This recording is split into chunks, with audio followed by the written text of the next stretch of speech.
बच्चों आज करते हैं एक्सरसाइज 5.3 क्लास 10th का क्वेश्चन नंबर 12। तो क्वेश्चन नंबर 12 में क्या दिया है देखते हैं। Find the sum of the first 40 positive integer divisible by 6। हमें 40 पॉजिटिव इंटीजर बताने हैं जो 6 से डिवाइड हो जाएं। तो सबसे पहला जो इंटीजर है जो 6 से डिवाइड हो जाता है, पॉजिटिव इंटीजर तो 6 ही होगा सबसे पहले, फिर 12 हो जाएगा 6 के टेबल में, 18, इस तरह से हमारा चलेगा। जो 40 होगा तो 6 इंटू 40 से 6 को मल्टीप्लाई कर देंगे। ठीक है, तो 6 जीरो को जीरो, 6 फोर जा 24। तो ये लास्ट वाला जो नंबर होगा वो होगा 240। टोटल नंबर ऑफ इंटीजर्स कितने हैं? 40 हैं, तो n हमारा 40 हो जाएगा। a जो है 6 हो जाएगा। d क्या होगा? A2 माइनस A1, मतलब कि 12 माइनस 6, तो ये हो जाएगा 6। ठीक है, an हमारे पास आ गया 240। अब हमारे पास Sn के दो फॉर्मूले होते हैं Sn निकालने के, तो इसमें हम ये वाला लगा सकते हैं n/2 और a प्लस an, मतलब लास्ट नंबर, ये हम लगा सकते हैं। तो ये सम ऑफ 40 हो गया, तो n की जगह में हमने 40 रखा, यहाँ पर 2 रखा। a कितना है? 6 है, प्लस an कितना है? 240 है। हम इसको सीधा ऐसे कर देंगे, तो यहाँ पर 240 को काटेगा तो 20 हो गया, तो ये हो जाएगा 20 इंटू, इन दोनों को प्लस कर दो, ये हो जाएगा 246। ठीक है, 246 को 10 से मल्टीप्लाई करा तो क्या आ जाएगा? 4920। तो मतलब सम ऑफ 40 टर्म्स क्या आ जाएगा? 4920। इस तरह हमारा ये क्वेश्चन बहुत इजीली सॉल्व हो जाएगा। ठीक है, इसमें दूसरा फॉर्मूला भी लगा सकते हैं। कौन सा? Sn और इक्वल टू n/2 और 2a प्लस n-1 और d, इसको भी लगाकर यहाँ पर वैल्यू पुट करके इसे इस फॉर्मूले से भी कर सकते हैं। तो दोनों फॉर्मूले हैं इसमें। इसमें हमारे पास लास्ट डिजिट दे रखी थी, n दे रखा था, इसलिए ये शॉर्ट हो जाता है, तो हमने इससे इसे सॉल्व कर दिया। अब हम करते हैं नेक्स्ट क्वेश्चन नेक्स्ट पेज पर। क्वेश्चन नंबर 13 हमें दिया है, find the sum of the first 15 multiple of 8।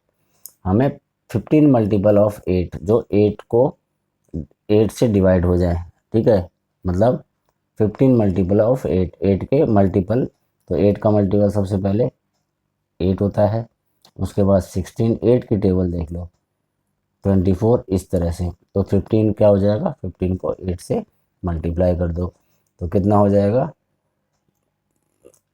करके देख लेते हैं। 8 5 जा 40, 8 1 जा 8 और 4, 8 और 4 120। तो लास्ट नंबर क्या आ जाएगा? 120। अब इसमें हमें n जो है 15 है, a क्या है? वो 8 है, और d क्या है? 16 माइनस 8, 8 हो गया, और an क्या हो गया? 120। इसे भी हम पहले वाले क्वेश्चन की तरह उसी फॉर्मूले से कर सकते हैं। Sn का फॉर्मूला लगा दिया, क्या? n/2 और a प्लस an, ये लगा के कर सकते हैं। ठीक है, तो यहाँ पर सम ऑफ 15 डिजिट, तो n की जगह में 15 आ गया अपॉन में 2। a कितना है? 8 है, प्लस an कितना है? 120। ठीक है, तो यहाँ पे 15 और 2 कटेगा नहीं, तो उसको ऐसे ही रहने दो। ठीक, इनको प्लस कर लो, 8 और 120, 128, ये कटता है क्रॉस में, तो 64 हो गया। अब यहाँ पर 15 को 64 से मल्टीप्लाई कर दो, तो सम ऑफ 15 टर्म्स आपका आ जाएगा। तो 64 को अगर हम 15 से मल्टीप्लाई करेंगे तो क्या आंसर आ जाएगा हमारा? ये आ जाएगा 960, है ना? ये आ जाएगा 960। तो सम ऑफ 15 टर्म्स क्या हो गया? 960। इस तरह हमारा ये क्वेश्चन भी सॉल्व हो जाएगा। तो यहाँ पर हमने क्वेश्चन नंबर 13 भी सॉल्व कर दिया। अब हम करेंगे नेक्स्ट क्वेश्चन नेक्स्ट पेज पे, 4 नंबर।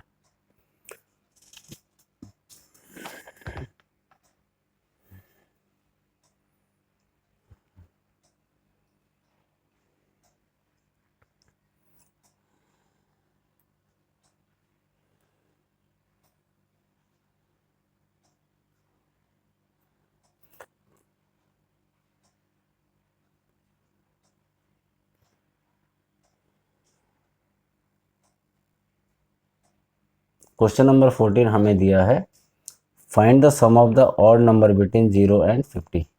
ठीक है, तो find the sum of odd number between 0 and 50 हमें बताना है। तो ऑड नंबर, ऑड कौन से होते हैं? जो 2 की टेबल में नहीं आते।